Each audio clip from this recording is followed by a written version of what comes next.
Now the root of the young plant body is short-lived, okay, ephemeral, but the root of the mature one, they are adventitious in nature and dichotomously branched, all right. Generally they arise from the, remember, from the branching of the stem, okay, from a meristem.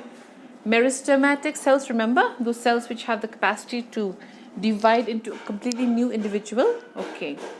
Now the TS of the root, it shows a central protostele surrounded by cortex, then by epidermis, and then surrounded by cuticle, all right. In some, the cortex is thick walled, so the sclerenchymatous, and we can call that thick wall cortex as the hypodermis. Okay, this one there is no diagram because it is the same like the rhizosphere. Okay, so the leaf are microphyllous, the small leaves. They are sessile, simple, attaining a length of a few millimeters. This one you already remember, no? Sessile, simple, okay. The leaves are ovate, lanceolate or orbicular in shape, okay. So here not only we are talking about all the species together. Some like a lance, some like an oval, some are in between. And there is one single vein running near the entire length of the leaf. All the leaves are of the same type and the arrangement is spiral in homeophyllum. Okay, so I told you there were two subtypes of Selaginella. One is homeophyllum, the other one is heterophyllum. So homeophyllum, they have the same type of leaves, but obviously in the heterophyllum, like the one that we have seen in the practical, that is heterophyllum, there are two types of leaves, small and large leaf, and they are arranged in 4 rows along the stem. There are 2 rows of small leaves on the back and 2 rows of large leaf on the side. All right. So back 2 rows small leaf, side 2 rows big leaf. All right. Then a tongue-like structure called ligule is present at the base of each leaf. All right. I have already told you in the practical this one. So let's look at the TS of the leaf. Okay, let's go direct to the image. So you see an upper epidermis, this one, upper epidermis. Then you see some air cavities, obviously because they have to photosynthesize, so they have to exchange the carbon dioxide and oxygen. Then you can see some central xylem. Then you can see some lower epidermis, and here also air cavities.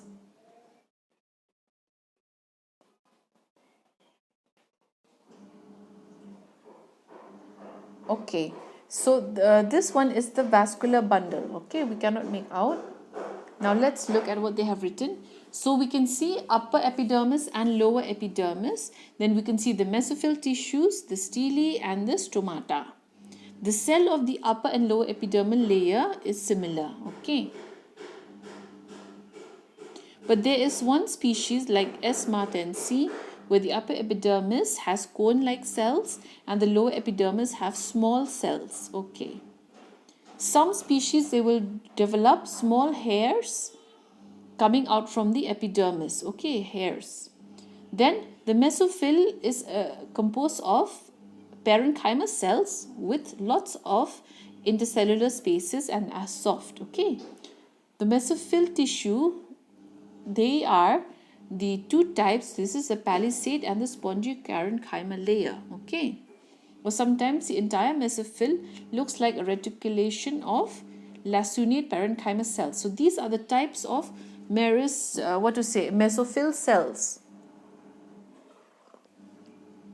Okay, let's say this is a mesophyll cell.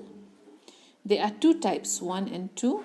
One is palisade, this one, palisade parenchyma, and one is spongy parenchyma. Okay, PP and SP.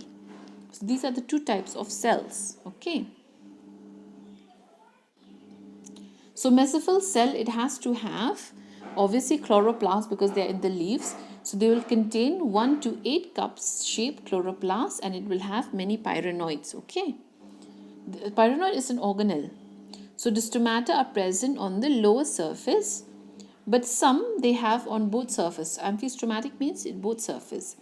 Then a single vascular bundle, single xylem in the middle surrounded by phloem. Okay, it's a simple one. Xylem here, phloem like this. Okay, so we are done. Let's look at the ligule. See there, you can see a structure known as a sheet, then some cells known as glossopodium, and then this is the ligule surface or the ligule lamina. Okay, now let's look what they have written. The ligule has a base cup sheet, shaped sheet with Casparian strips. what am I saying? The ligule has a basal cup-shaped sheet with Casparian strips and an adjacent hemispherical glossopodium. So as we saw in the image, it has a sheet which looks like a cup, and then it has cells known as glossopodium. Okay, made up of large vacuolated cells.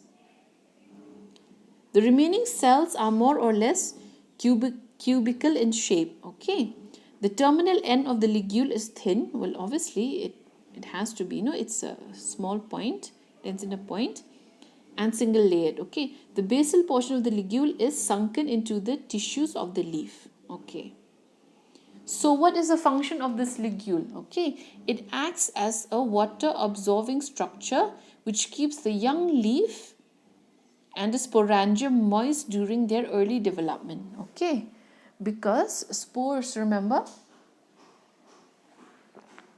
Okay, so for our children we always provide milk, no? So even here the spores, they require lots of water when they are developing. Okay, in some species the ligule will secrete a mucilage, okay, substance. It is like a mucus. Okay, this mucilage is a mucus substance which is made up of carbohydrate and proteins to keep the growing part, the apical meristem, moist and prevent them from drying out.